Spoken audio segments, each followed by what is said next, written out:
Hello every one, എല്ലാവർക്കും icon ലേണിങ്സിലേക്ക് സ്വാഗതം. അപ്പോൾ ഞാനിന്ന് ചർച്ച ചെയ്യാൻ പോകുന്നത് ജനറൽ അവയർനെസ്സിനെ കുറിച്ചാണ്. ഓക്കെ, മത്സര പരീക്ഷകളിൽ എപ്പോഴും റാങ്ക് ഡിസൈഡിങ് ആയിട്ടുള്ള ഒരു ഏരിയ ആണ് ജനറൽ അവയർനെസ്. ഇതിന് വേറെ പ്രത്യേകത കൂടെ ഉണ്ട്. അതായത് മാത്സിൻ്റെയോ റീസണിങ്ങിൻ്റെയോ പോലെ സ്കിൽ ബേസ്ഡ് ആയിട്ടുള്ള ഒരു സബ്ജക്റ്റ് അല്ല. അതായത് കുറച്ചൊക്കെ ഫാക്ച്വൽ ആണ്. നമ്മൾ ഒരുപാട് കാര്യങ്ങൾ കാണാണ്ട് പഠിക്കേണ്ടി വരും. അതുകൊണ്ട് തന്നെ അത്യാവശ്യം ബുദ്ധിമുട്ടാണ്. മിക്കവരും ജനറൽ അവയർനെസ് സബ്ജക്റ്റിൽ തട്ടിയിട്ടാണ് ഒരുപാട് മത്സര പരീക്ഷകളിൽ വീണ് പോകാറുള്ളത്. അതുകൊണ്ട് ഇനി അങ്ങനെ സംഭവിക്കാതിരിക്കാൻ നമുക്ക് അതെങ്ങനെയാണ് GK ടാക്കിൾ ചെയ്യേണ്ടത് എന്നുള്ളത് ആദ്യം ചർച്ച ചെയ്യാം. എന്നിട്ട് നമുക്ക് എന്ത് ചെയ്യാം, ടോപ്പിക്കുകളിലേക്ക് കിടക്കാം. അപ്പോൾ ഒന്നാമത്തെ കാര്യം, ജനറൽ അവയർനെസ് എങ്ങനെയാണ് പഠിച്ചു തുടങ്ങേണ്ടത് എന്നുള്ളതാണ്. അതുകൊണ്ട് നിങ്ങൾ ഏത് ലെവൽ എക്സാമിന് പ്രിപ്പയർ ചെയ്യുന്ന ഒരാളായിക്കോട്ടെ, നിങ്ങളിപ്പോൾ SSC ആയിക്കോട്ടെ, അതല്ലെങ്കിൽ RRB ആയിക്കോട്ടെ, ഇല്ലെങ്കിൽ സ്റ്റേറ്റ് ലെവൽ PSC ആയിക്കോട്ടെ, ഏത് എക്സാമും ആയിക്കോട്ടെ, അതിന് പ്രിപ്പയർ ചെയ്യുന്നതിന് മുമ്പ് നിങ്ങളുടെ കയ്യിൽ ബൈബിള് പോലെ കൊണ്ടുനടക്കേണ്ട ഒരു സാധനമുണ്ട്. അതാണ് നമ്മുടെ syllabus. Okay, stick on to syllabus. ഒരു മത്സര പരീക്ഷയുടെ പ്രിപ്പറേഷന്റെ തുടക്കം മുതൽ അവസാനം വരെ നിങ്ങൾ ഒരിക്കലും കൈവിടാൻ പാടില്ലാത്തൊരു സാധനമാണ് സിലബസ്. അത് എന്തുകൊണ്ടെന്ന് ചോദിച്ചാൽ, ഈ സിലബസിലുള്ള ടോപ്പിക്കുകൾ നോക്കിയാൽ മാത്രമേ നിങ്ങൾക്ക് എന്ത് പഠിക്കണം എന്നുള്ള കാര്യം അറിയുള്ളൂ. അതല്ലെങ്കിൽ നിങ്ങൾ ഒരുപാട് പഠിക്കുന്നുണ്ടാവും, പക്ഷേ എക്സാമിന് നിങ്ങൾക്ക് സ്കോർ ചെയ്യാൻ പറ്റുന്നുണ്ടാവില്ല. ഒരുപാട് പേർക്ക് അങ്ങനെ ഒരു ബുദ്ധിമുട്ട് വരാറുണ്ട്. അതായത് നന്നായിട്ട് ഹാർഡ് വർക്ക് ചെയ്യും, പക്ഷേ അതിനുള്ള ഔട്ട്പുട്ട് കിട്ടില്ല. അത് എന്തുകൊണ്ടെന്ന് ചോദിച്ചാൽ, നിങ്ങൾ പഠിക്കുന്ന മിക്കവാറും സാധനങ്ങൾ സിലബസിൽ പറയാത്തതാവും. അതുകൊണ്ട് പ്രത്യേകിച്ച് നിങ്ങൾക്ക് എക്സാമിന് ഉപകാരം ഉണ്ടാവാൻ പോകുന്നില്ല. നിങ്ങൾ ചിലപ്പോൾ പഠിച്ചൊരു പണ്ഡിതനാവും, പക്ഷെ എക്സാം ക്ലിയർ ആവില്ല. അതുകൊണ്ട് എക്സാം ക്ലിയർ ആവാൻ ആദ്യം സിലബസ് എടുത്ത് നോക്കുക എന്നുള്ളതാണ്.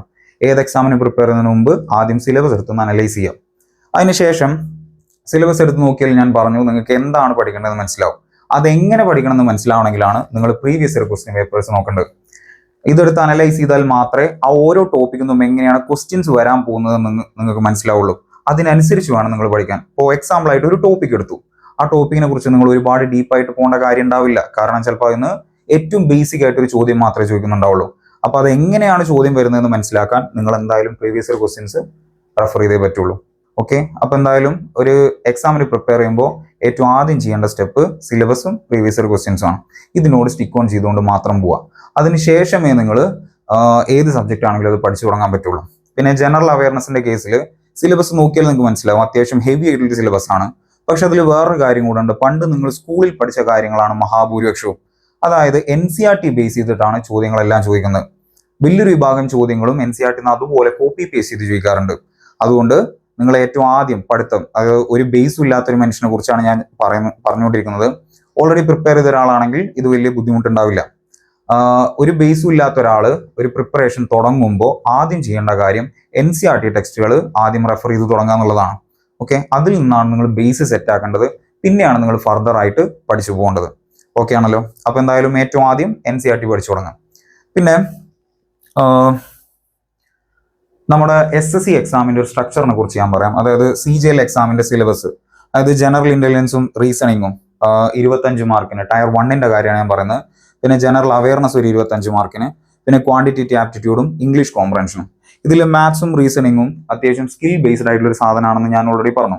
ഇംഗ്ലീഷും GK ആണ് കുറച്ചും കൂടെ ഫാക്ച്വൽ ആയിട്ട്, അതല്ലെങ്കിൽ സ്കോർ ചെയ്യാൻ കുറച്ചും കൂടെ ബുദ്ധിമുട്ടുള്ളത്. പേഴ്സൺ ടു പേഴ്സൺ മാറാം, പക്ഷെ ജനറൽ ആയിട്ടുള്ള ഒരു ട്രെൻഡാണ് ഞാൻ പറഞ്ഞുകൊണ്ടിരിക്കുന്നത്. അപ്പൊ എന്തായാലും ജനറൽ അവയർനെസ്സിനെ കുറിച്ചാണ് ഞാൻ പറഞ്ഞുകൊണ്ടിരുന്നത്. 25 ചോദ്യങ്ങളാണ് ഇന്ന് വരിക ടയർ 1ന്. ഓക്കെ, ഏകദേശം ഒരു 25% തന്നെയാണ്. മിക്കവാറും എക്സാമുകൾക്ക് ഈ ഒരു പാറ്റേൺ തന്നെയാണ് ഉണ്ടാവുക. സ്റ്റേറ്റ് ലെവൽ PSCകളാണെങ്കിൽ മിക്കവാറും ഈ വെയിറ്റേജ് കൂടുകയാണ് ചെയ്യുക. ഓക്കെ അല്ലേ? നാഷണൽ ലെവൽ എക്സാമുകൾക്ക് ഓരോ എക്സാം ടു എക്സാം മാറാം. അതുകൊണ്ട് നിങ്ങൾ ഓരോ എക്സാമിന്റെയും സിലബസ് ഒന്ന് ഏകദേശം എടുത്തു നോക്കുക. ഞാനൊരു എക്സാമ്പിൾ ആയിട്ട് പറഞ്ഞോളൂ. അതായത് CGLന്റെ ടയർ 1ന് ഏതാണ്ട് 25 ചോദ്യം ഇതെന്ന് വരുന്നുണ്ട്. പക്ഷെ ഈ 25 ചോദ്യം വരും എന്ന് പറയുമ്പോൾ അത് ടോട്ടൽ ഇത്രയും സബ്ജക്റ്റുകളിൽ നിന്നാണ് വന്നുകൊണ്ടിരിക്കുന്നത്. അതായത് ജനറൽ സയൻസിന് വേണ്ടി ബയോളജി, കെമിസ്ട്രി, ഫിസിക്സ് ഉണ്ട്. അത് പോരാതെ ബേസിക് ആയിട്ടുള്ള ഒരു 4 സബ്ജക്റ്റുകളുണ്ട്. അതാണ് നമ്മുടെ എക്കണോമിക്സ്, ജോഗ്രഫി, ഹിസ്റ്ററി, പൊളിറ്റിക്സ്. ഇതാണ് ബേസിക് ആയിട്ടുള്ള GK സബ്ജക്റ്റുകൾ. അതല്ലാതെ ഈ books and authors, dance, festivals, ഇതിനെല്ലാത്തിനും കൂടെ നമ്മൾ ജനറൽ ആയിട്ട് സ്റ്റാറ്റിക് GK എന്നും പറയും. പിന്നെ അത് കൂടാതെ നമുക്ക് കറണ്ട് അഫയേഴ്സും കൂടെ വരുന്നുണ്ട്. ഇത്രയും ഏരിയകളിൽ നിന്നാണ് 25 ചോദ്യങ്ങൾ വരുന്നത്. അപ്പോൾ ഞാൻ പറയാൻ ഉദ്ദേശിക്കുന്നത് എന്താണെന്ന് വെച്ചാൽ, ഇത്രയും വലിയൊരു സിലബസ് നിന്ന് നിങ്ങൾക്ക് കിട്ടാൻ പോകുന്ന ഔട്ട്പുട്ട് ചിലപ്പോൾ വളരെ ചെറുതാവും. പിന്നെ മാത്സിന്റെ പോലെ ഷുവർ ഷോട്ട് ക്വസ്റ്റ്യൻസ് ഒരിക്കലും ജനറൽ അവയർനെസ് നിങ്ങൾ പ്രതീക്ഷിക്കരുത്. കാരണം ഓരോ വർഷവും പാറ്റേൺ മാറിക്കൊണ്ടിരിക്കുന്നുണ്ട്. ഈ കഴിഞ്ഞ 1-2 വർഷത്തെ CGL എക്സാം എഴുതിയവരാണെങ്കിൽ, അതല്ലെങ്കിൽ ഒന്നും വേണ്ട കേരള PSCയുടെ എക്സാം എഴുതിയവരാണെങ്കിൽ പോലും നിങ്ങൾക്ക് മനസ്സിലാവും GKയുടെ ക്വസ്റ്റ്യൻസ് പ്രെഡിക്റ്റ് ചെയ്യാൻ പറ്റാത്തൊരവസ്ഥയിലേക്ക് പോയിക്കൊണ്ടിരിക്കുകയാണ്.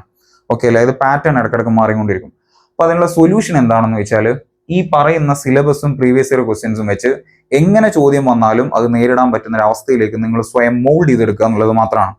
അത് മാത്രമേ ഇതിനുള്ള ഒരു വഴിയുള്ളൂ. അതുകൊണ്ട് ഈ പ്രിപ്പറേഷന്റെ ആദ്യ കാലഘട്ടങ്ങളിൽ നിങ്ങൾ ഈ ഒരു പാറ്റേൺ അനുസരിച്ച് മാറാനാണ് ആദ്യം ശ്രമിക്കേണ്ടത്. ഓക്കെ അല്ലേ? അപ്പൊ എന്തായാലും ഇതിൽ ഓരോന്നിന്റെയും ക്വസ്റ്റ്യൻസിന്റെ ഓരോ ഷിഫ്റ്റിലും ചോദിച്ച ചോദ്യങ്ങളുടെ ഒരു വെയിറ്റേജും കൂടെ കൊടുത്തിട്ടുണ്ട്. അത് ജസ്റ്റ് റെഫർ ചെയ്താൽ മതി. ഓക്കെ അല്ലേ? ഈ വെയിറ്റേജ് ഫിക്സ്ഡ് അല്ല, ഇടക്കിടക്ക് മാറാം. ഓക്കെ അല്ലേ? പിന്നെ നമ്മുടെ സബ്ജക്റ്റുകളിൽ നിങ്ങൾ ഈ സിലബസ് നോക്കിയാൽ മനസ്സിലാവും. ഞാൻ പറഞ്ഞു ബേസിക് ആയിട്ട് ജി കെയിൽ 4 സബ്ജക്റ്റുകളാണ് പറയാനുള്ളത്. ഒന്ന് ഹിസ്റ്ററി, പിന്നെ ഒന്ന് ജോഗ്രഫി, പൊളിറ്റി, എക്കണോമിക്സ്. ഓക്കെ അല്ലേ? സിമ്പിൾ ആയിട്ട് ഇപ്പോൾ ഞാനൊരു ചോദ്യം ചോദിക്കുകയാണ്. അതായത് നമ്മുടെ SSC സിലബസിൽ അതല്ലെങ്കിൽ RRBയിൽ അതും അല്ലെങ്കിൽ ഒരു സ്റ്റേറ്റ് ലെവൽ PSCയിൽ എന്തുകൊണ്ടാണ് ഈ പറഞ്ഞ ബേസിക് ആയിട്ടുള്ള 4 സബ്ജക്റ്റുകൾ എപ്പോഴും ഉൾപ്പെടുത്തിയിരിക്കുന്നതെന്ന്, അതുപോലെ കറണ്ട് അഫയേഴ്സ് ഉൾപ്പെടുത്തിയിട്ടുണ്ട്. ഈ പറഞ്ഞ സബ്ജക്റ്റുകളൊക്കെ വെറുതെ നിങ്ങളെ ബുദ്ധിമുട്ടിക്കാൻ വേണ്ടി മാത്രം ഇട്ടതല്ല. ഇതിനെല്ലാത്തിനും പിന്നിൽ ഓരോ കാരണമുണ്ട്. ഇപ്പോൾ എക്സാമ്പിൾ ആയിട്ട് പറയുകയാണെങ്കിൽ ഹിസ്റ്ററി എടുക്കുക. ഹിസ്റ്ററി അറിയാത്തൊരു മനുഷ്യനാണ് നമ്മുടെ ഗവൺമെന്റ് സർവീസിലേക്ക് കയറുന്നുള്ളതെന്നുണ്ടെങ്കിൽ ഒന്ന് ആലോചിച്ച് നോക്കുക. ചരിത്രബോധമില്ലാത്ത ഒരാൾ നമ്മുടെ സർക്കാർ സർവീസിലെ കസേരയിൽ പോയിരിക്കുകയാണെങ്കിൽ അയാളുടെ മുന്നിൽ വരുന്നൊരു പ്രശ്നത്തിനെ അയാൾക്ക് ഒരിക്കലും എന്ത് ചെയ്യാൻ പറ്റില്ല, അത് കാര്യപ്രാപ്തിയോടുകൂടി നോക്കി കാണാൻ പറ്റില്ല. കാരണം അയാൾക്ക് ഹിസ്റ്റോറിക്കൽ ആയിട്ടുള്ള ബാക്ക്ഗ്രൗണ്ട് എന്താണെന്ന് മനസ്സിലാവില്ല. തന്റെ മുന്നിൽ വന്നിരിക്കുന്ന ഒരു പ്രശ്നത്തിന്റെ സ്വഭാവം എന്താണെന്ന് അറിയുന്നുണ്ടെങ്കിൽ അതിന്റെ ബാക്കിലുള്ള ചരിത്രം കൂടെ നമ്മൾ എന്തായാലും അറിഞ്ഞിരിക്കണം. ഇപ്പൊ സിമ്പിൾ ആയിട്ട് നമ്മുടെ രാജ്യത്ത് ജാതി വ്യവസ്ഥ നിലനിൽക്കുന്നുണ്ട്. അത് എന്തുകൊണ്ട് വന്നു എന്ന് വെച്ചാൽ അതിന്റെ ആൻസർ കിടക്കുന്നത് ഹിസ്റ്ററിയിലാണ്. എന്തുകൊണ്ട് നമ്മുടെ സമൂഹത്തിൽ സ്ത്രീ പുരുഷ അസമത്വം വന്നു എന്ന് വെച്ചാൽ അതിന്റെ ആൻസർ കിടക്കുന്നത് ഹിസ്റ്ററിയിലാണ്. അങ്ങനെ നമ്മുടെ സമൂഹം എങ്ങനെ ഇന്നത്തെ അവസ്ഥയിലേക്ക് എത്തി എന്ന് വെച്ചാൽ അതിന്റെ എല്ലാത്തിനും ആൻസർ ഹിസ്റ്ററിയിലാണ്. അതുകൊണ്ട് തന്നെ ചരിത്രം അറിയാത്ത ഒരാളാണ് അവിടെ പോയി ഈ ഗവൺമെന്റിന്റെ ഒരു അധികാര കസേരയിൽ ഇരിക്കുന്നുണ്ടെങ്കിൽ അത് സത്യത്തിൽ എന്താണ്, നമ്മുടെ ടാക്സ് വെറുതെ കളയുന്ന പോലെയാണ്. അതുകൊണ്ടാണ് നമ്മുടെ എക്സാം ബോർഡുകൾ നിങ്ങളോട് ചരിത്രം പഠിക്കണം എന്ന് എന്തായാലും പറയുന്നത്. ചരിത്ര ബോധമുള്ള ഒരാളെ മതി ഞങ്ങൾക്ക് എന്നാണ് അവർ പറയുന്നത്. ഓക്കെ അല്ലേ? പിന്നെ അതുപോലെ പൊളിറ്റി എന്തുകൊണ്ട് പഠിക്കുന്നു വെച്ചാൽ പൊളിറ്റിക്കൽ അവയർനെസ് എന്ന് പറഞ്ഞൊരു സാധനമുണ്ട്. അതായത് നമ്മുടെ രാഷ്ട്രീയ ബോധം. ഈ രാഷ്ട്രീയ ബോധം ഇല്ലാത്തൊരു മനുഷ്യനും ഇതുപോലെ തന്നെ അപകടകാരിയാണ്. കാരണം അയാൾക്ക് ഒരിക്കലും സ്വന്തം അവകാശങ്ങളെ കുറിച്ച് ബോധ്യം ഉണ്ടാവില്ല. ഏറ്റവും ദുഃഖകരമായിട്ടുള്ള കാര്യം, ഇതുപോലെ തൊട്ടടുത്തുള്ള മനുഷ്യന്റെ അവകാശങ്ങളെ കുറിച്ചും അയാൾക്ക് അറിയുന്നുണ്ടാവില്ല. വേറൊരാളുടെ അവകാശങ്ങൾ തുടങ്ങുന്നിടത്ത് സ്വന്തം അവകാശങ്ങൾ അവസാനിക്കുന്നുള്ള ഏറ്റവും ബേസിക് ആയിട്ടുള്ള പൗരബോധം അയാൾക്ക് ഒരിക്കലും ഉണ്ടാവാൻ പോകുന്നില്ല. അതുകൊണ്ടാണ് നിങ്ങളുടെ സർവീസിൽ കയറുന്ന ഒരു മനുഷ്യനെങ്കിലും മിനിമം സിവിക് സെൻസ് വേണം, പൊളിറ്റിക്കൽ ആയിട്ടുള്ള അവയർനെസ് വേണം നിർബന്ധമുള്ളത് കൊണ്ടാണ് നമ്മുടെ ഗവൺമെന്റ് മാറി മാറി വരുന്ന ഓരോ എക്സാം ഏജൻസികളും പറയുന്നത് നിങ്ങൾ പൊളിറ്റി പഠിച്ചുകൊണ്ട് മാത്രം ഇങ്ങോട്ട് കയറാൻ മതി. അതുപോലെ തന്നെ ജോഗ്രഫി എടുക്കുക. ഇപ്പോൾ നിങ്ങൾ മിക്കവാറും കയറാൻ പോകുന്നത് നിങ്ങളുടെ വീടിനടുത്തുള്ള ഒരു ഓഫീസിലാവില്ല, വേറെ എവിടെയെങ്കിലും ദൂരമുള്ള. ഇപ്പോൾ ഒരു നാഷണൽ ലെവൽ എക്സാം എഴുതി നിങ്ങൾ സെൻട്രൽ സർവീസിൽ കയറുകയാണെങ്കിൽ ചിലപ്പോൾ നിങ്ങൾക്ക് രാജസ്ഥാനിൽ ജോലി കിട്ടിയെന്ന് വിചാരിക്കുക. കേരളത്തിൽ ജനിച്ചു വളർന്ന ഒരു മനുഷ്യന് ചിലപ്പോൾ രാജസ്ഥാന്റെ ഭൂമിശാസ്ത്രം അറിയില്ലെങ്കിൽ അവിടുത്തെ ജനങ്ങളുടെ പ്രശ്നം എന്താണെന്ന് കൃത്യമായിട്ട് മനസ്സിലാക്കാൻ പറ്റില്ല. അവിടെ ഉള്ളത് വരൾച്ചയാണ്, നമുക്കുള്ളത് എന്താണ്, പ്രളയങ്ങളാണ്. അതുപോലെ അരുണാചൽ പ്രദേശിലാണ് കിട്ടുന്നെങ്കിൽ അയാളുടെ പ്രശ്നങ്ങൾ വേറെയാവും, തെലങ്കാനയിലാണെങ്കിൽ വേറെയാവും, കാശ്മീരിലാണെങ്കിൽ വേറെയാവും. ഇത്രയും വൈവിധ്യങ്ങളുടെ ഒരു രാജ്യത്ത് ജോലി ചെയ്യുമ്പോൾ ആ വൈവിധ്യങ്ങൾ മനസ്സിലാക്കാൻ ജോഗ്രഫി അറിയാന്നുള്ളത് അത്യാവശ്യമാണ്.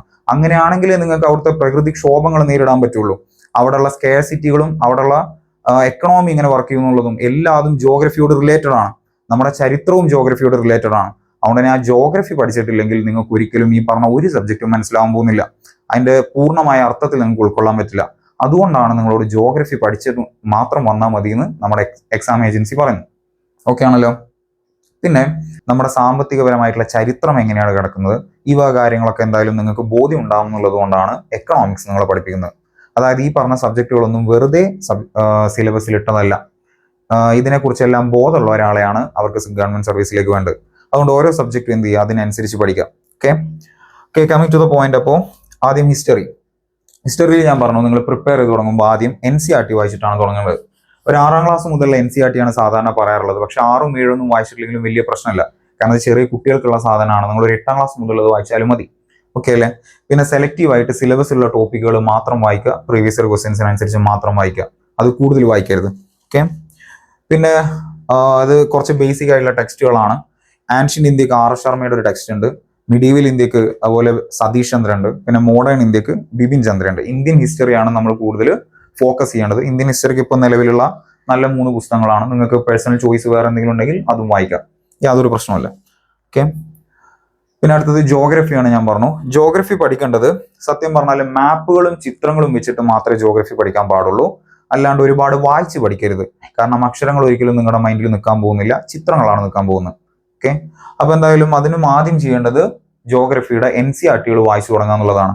ഈ 4 ടെക്സ്റ്റുകളാണ് നിങ്ങൾ ഏറ്റവും ബേസിക് ആയിട്ട് വായിക്കേണ്ടത്. ഇതിൽ കൂടുതൽ നിങ്ങൾ വായിക്കണമെന്ന് നിർബന്ധമില്ല.